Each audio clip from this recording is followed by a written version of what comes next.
Hello, I'm Dr. Tara Palmatier of shrinkformen.com. Welcome to my channel and thank you for watching.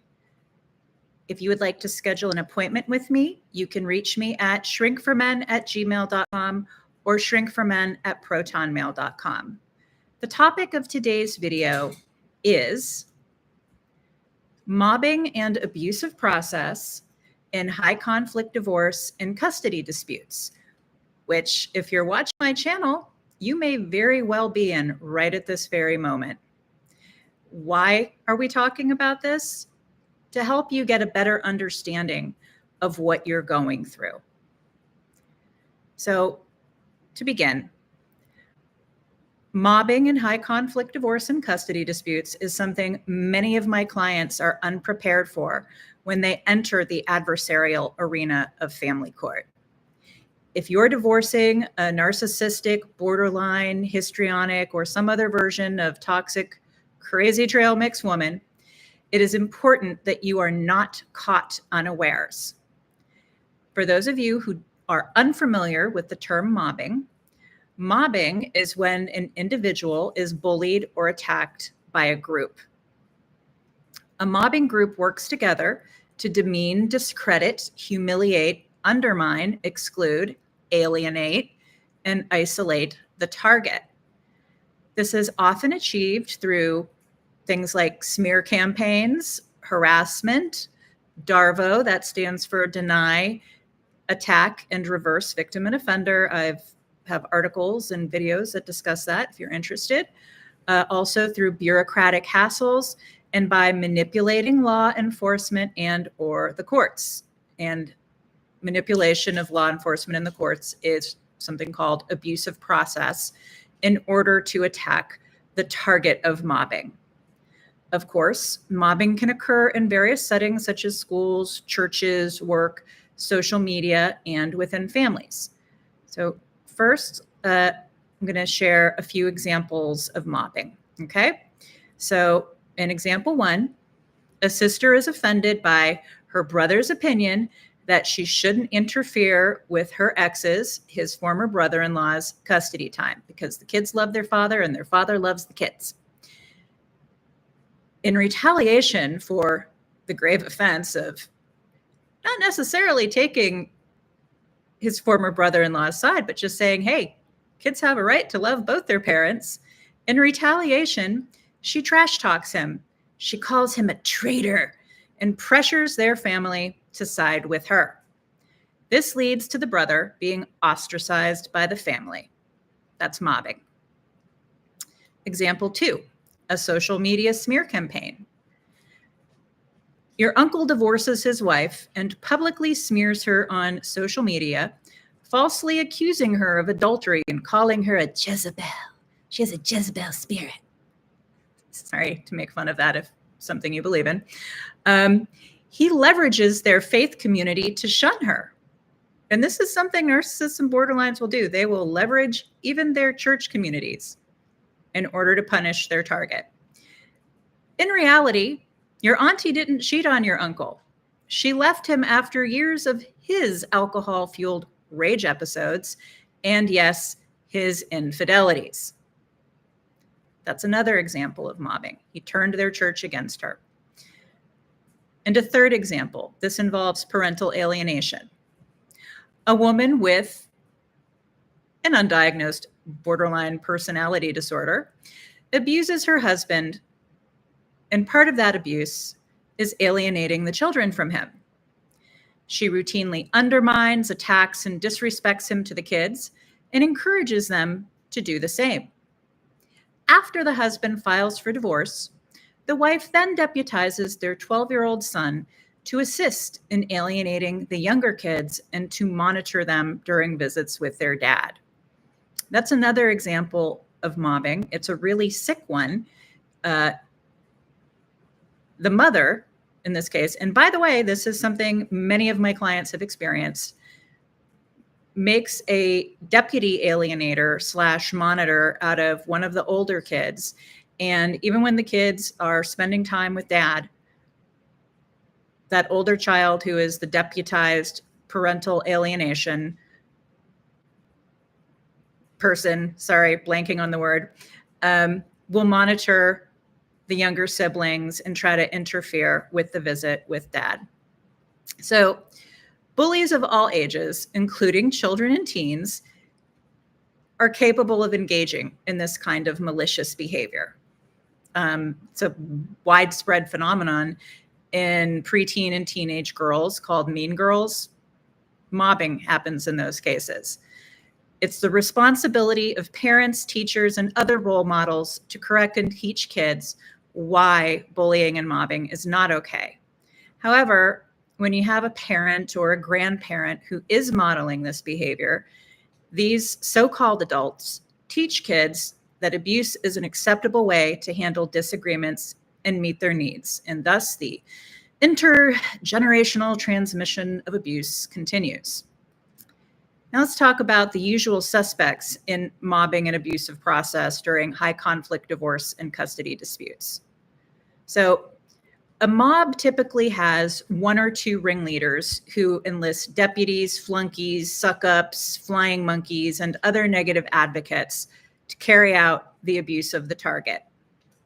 In divorce cases, the aggressor may recruit friends, family members, children, law enforcement, teachers, child welfare service workers, religious leaders, neighbors, and even strangers on social media.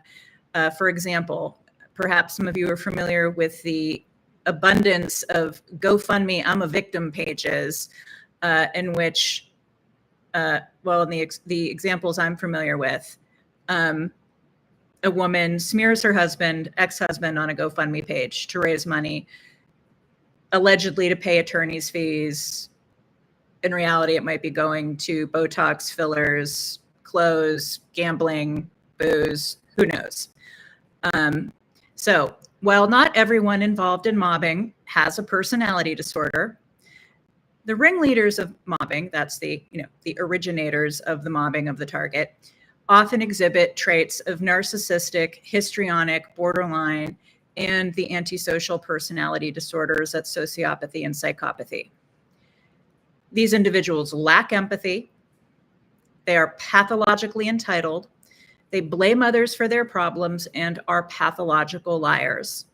They're also highly manipulative, vindictive, ruthless, emotionally and psychologically immature, angry, and they enjoy conflict. They see themselves as victims, especially if they're held accountable for their abusive and or criminal behavior. Now I want to talk about common traits that bullies and people with personality disorder share. So people with narcissistic personality disorder, borderline personality disorder, etc., share several common traits with your garden variety bully. So these individuals have in common anger issues.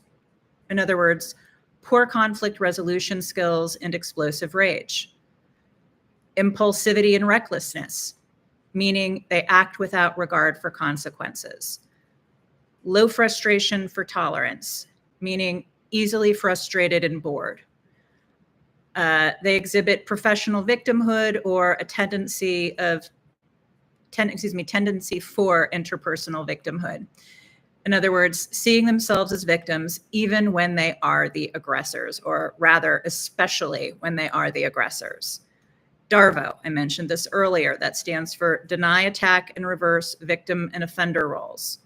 They often have contempt for the law, meaning they disregard social norms and rules. They have authority issues. They are defiant and have contempt for authority. Sorry, especially to the man who's been complaining about my dogs in the comments. I guess I could lock her away in a room, but it's my video, my dog, she stays out. Okay, violence is entertainment. These individuals use violence to get what they want or for self-stimulation. They all seem to have control issues, meaning they use physical strength, charm, or popularity to intimidate or persuade others, including to attack their targets. They're often jealous and spiteful. They're resentful of other talents and accomplishments. And this is a big trigger for mobbing and bullying in the workplace. The main bully is jealous, about the target's talents and status in the workplace. And pathological lying. These individuals are habitually dishonest. So mobbing ringleaders, to sum up, are bullies who aim to dominate and control others. Their behaviors can be covert or overt. They can utilize surreptitious, that means sneaky, use of rumor, innuendo, inappropriate jokes, and public discrediting. Overt bullying often presents as moral superiority, think virtue signaling, righteous indignation, victim playing, and competitive victimhood. Why do narcissists and other toxic personalities engage in mobbing? Well, bullies, as described by psychologists Nami and Nami from 2000, are, and I quote, inadequate, defective, and poorly developed people who are angry, unpredictable, critical, jealous, and manipulative. They derive a sense of power and pleasure from controlling and abusing their targets. According to West Hughes from a 2002 study, narcissists, borderlines, histrionics, and other aggressors revel in the excitement produced by their animosity, which West Hughes et al. Refer to as the euphoria of collective attack. Any of you have seen your ex-NPD or BPD girlfriends or wives going after another woman on social media, you will certainly have seen that. They get a high from it. They experience a high also from getting away with their malicious behavior, scams, false victim narratives, and other predatory acts. All bullies are repeat offenders. Okay? They don't just bully once and then they're okay. They are all repeat offenders. Getting away with abuse for these individuals serves as its own reward. When they are enabled to manipulate and control their targets through the system, be it the workplace or family court, they experience what is known as duper's delight. Now let's talk about mobbing and abusive process in family court. Abusive process refers to the improper use of legal procedures for purposes other than those for which they were designed. In the context of family court, this can include actions such as, and I'm sure many of you have experienced this too, maybe you don't know that this is what's called abusive process, but this is what it is. For instance, filing frivolous motions, submitting numerous unnecessary or baseless motions to create chaos, harass, or burden the target into incurring excessive legal fees, or delaying proceedings. The continuances are inexcusable, frankly. So this is intentionally dragging out the legal process, again, to cause emotional, financial, or legal strain in the target. Manipulating the legal system by using court proceedings to gain leverage in custody or divorce disputes, such as making false allegations or withholding or cherry picking important information. Also, vexatious litigation or repeatedly bringing litigation without legitimate grounds, causing the other party to incur unnecessary legal fees and stress. Using the system for retaliation. So initiating legal action as a form of retaliation rather than to resolve genuine disputes. And this one is weird. It is weird, but this happens. I've seen it a lot, and it's all kinds of effed up. The dogs agree. Sorry again, unknown gentleman who complains about them. So again, this sounds crazy and weird, but I've had many clients who have obviously toxic exes use legal proceedings in order to get FaceTime with my clients. Now, these clients have gone either no contact or, in the case of shared children under 18, low contact.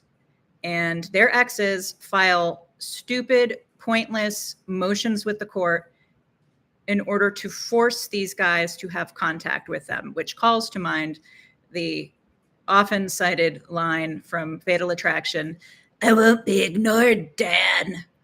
Okay. Now,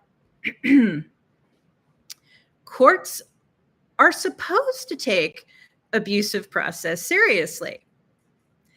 Individuals found to be engaging in such behavior should face consequences such as fines, dismissal of their emotions, or even sanctions. In my experience with male clients embroiled in high conflict divorce and custody disputes, abusive process is rarely, if ever, taken seriously by the court. Over the many years I've been working in this area, I've had several clients who are themselves attorneys but practice in other areas of law. They were uniformly shocked and appalled by the egregious abusive process engaged in not just by their exes, but by their exes' attorneys, with little to no consequences. And hey, forget about consequences, even mentioning it by the courts. When these clients, again, who are attorneys, asked their family law attorneys about addressing opposing counsel's blatant lying and gamesmanship and other ethical violations, by and large, they all get some response to the effect of, "Yeah, we don't do that in family law." Allowing the rampant abusive process exacerbates the conflict and tension between two parties. And it's further evidence, as if we need any, that family court often fails miserably in protecting the best interests of the children. And it is not in the best interests of the children, to perpetuate and facilitate unnecessary conflict between the parents. So why is abusive process rarely addressed? There are several reasons why abusive process is rarely adequately addressed by the court, especially when it involves female litigants and their attorneys. Essentially, it boils down to gender bias, money, ignorance, and incompetence. The most common factors include judicial discretion. Judges have a complete discretion in family court, and that means they can just throw away the family law code and make shit up as they go along. And many of them do. Their personal biases or perceptions often influence their decisions. I mean, they're human. If a judge doesn't recognize or take abusive process seriously, if a judge doesn't recognize his or her own biases and also take abusive process seriously, then the abusers are gonna abuse. Another factor is gender bias. There are entrenched biases that affect how judges and other court officials see the actions of female versus male litigants. I've addressed this problem in other videos and articles. Unfortunately, women are often given the benefit of the doubt, especially if they're seen as the primary caregivers, and let me translate that, refuse to work during the marriage outside of the home. Because I tell you what, the majority of my clients not only were the main income earners in their marriage, they were also the primary caregivers of their children. So that is, women are often given the benefit of the doubt, especially if they're seen as the primary caregivers or if their actions are framed as protective rather than malicious. Another factor is the complexity and volume of cases. So like, family courts are backed up and broken, and they're more backed up in some states than others, but they are backed up and broken. Ironically, much of this is due to judges not reining in the rampant abusive process. In turn, this leads to less thorough examinations of each case. In other words, it's a self-reinforcing problem. Yet another factor is abusive process in family law is seen as an acceptable legal strategy. Many family law attorneys engage in aggressive tactics as part of their strategy to represent their clients and win. And in the cases I've been privy to, the child abuse was obvious. The intimate partner abuse was obvious. And these attorneys didn't care. They just wanted to win and generate fees. That is it. It had nothing to do with upholding the law as it is written or the best interests of the children. Another factor is the lack of consequences. Now, since most judges don't hold attorneys and dishonest litigants accountable for their unethical behavior, there's no downside to engaging in abusive process.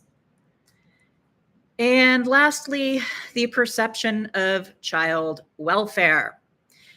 Now, this factor is a good illustration of how a woman's feelings are often treated as more important than the facts of the case. When a female litigant says, "I feel unsafe," which is a whole series I did over the last few weeks on video, and there are corresponding articles from which they were adapted, the court frequently takes a protective stance rather than an evidence-based stance. It's infuriating. Now, these issues could be remedied if the courts chose to do so. However, it would require significant judicial training to recognize the implicit bias and abusive process. Family law attorneys would also need to police and hold each other accountable. Please allow me a moment of cynical laughter haiku. Ha ha ha ha ha. Ha ha ha ha ha ha ha. Ha ha ha ha ha. Yeah. That's the fox policing the proverbial hen house. It's not going to happen unless they're forced to do it. Finally, implementing policies to better protect against abusive process and ensure fair treatment for all parties. It's the only way these issues are going to be mitigated. So, when does the harassment stop? And that's what mobbing and abusive process is in family court disputes. It's harassment.